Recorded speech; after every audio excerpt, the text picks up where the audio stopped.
Alex Gonzaga masayang ipinagdiriwang ang kanyang birthday kasama ang kanilang pamilya.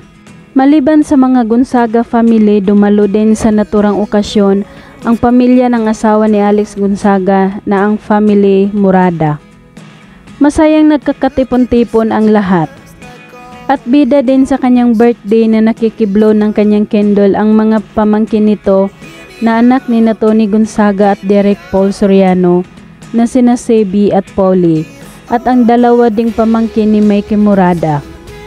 Napaka-cute panoorin ng mga bata, lalo na si Polly na hindi pa alam kung ano ang mga nangyayari sa paligid niya. Habang si Sebi naman ay ang pinakakuya sa lahat, behave lang sa isang tabi at napaka-protective kuya kay Polly dahil hinawi ang kamay ni Polly nang makita niya itong malapit ang kamay sa kandila at sa ibabaw ng cake.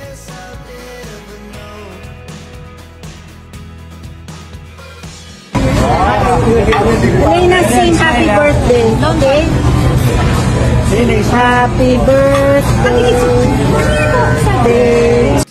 At sa ibang ganap naman, narito ang banding ng mag-ate.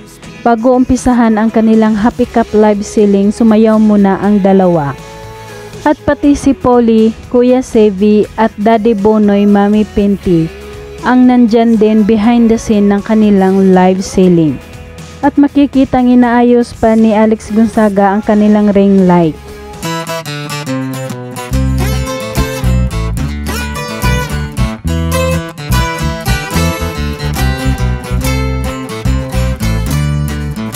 Talagang nakaka-good vibes ang samahan nilang mag-ate. Bukod sa mga magaganda, napaka-slim din ng dalawa. Hindi tabain, ang ganda ng katawan nila.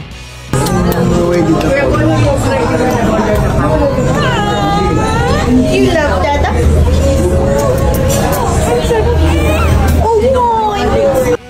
Ang Gonzaga family always game na game din pagdating sa pagsasayaw. Sa pangunguna ni Alex Gonzaga, sumabay sina Mami Pinty, Daddy Bonoy at Tito Jojo niya. Nakakatuwa lagi si Alex, laging napaka-hyper, parang hindi napapagod. At nahawa na rin si Mami Pinty sa kakulitan niya. Sobrang happy lang panoorin ang mga Gonzaga family.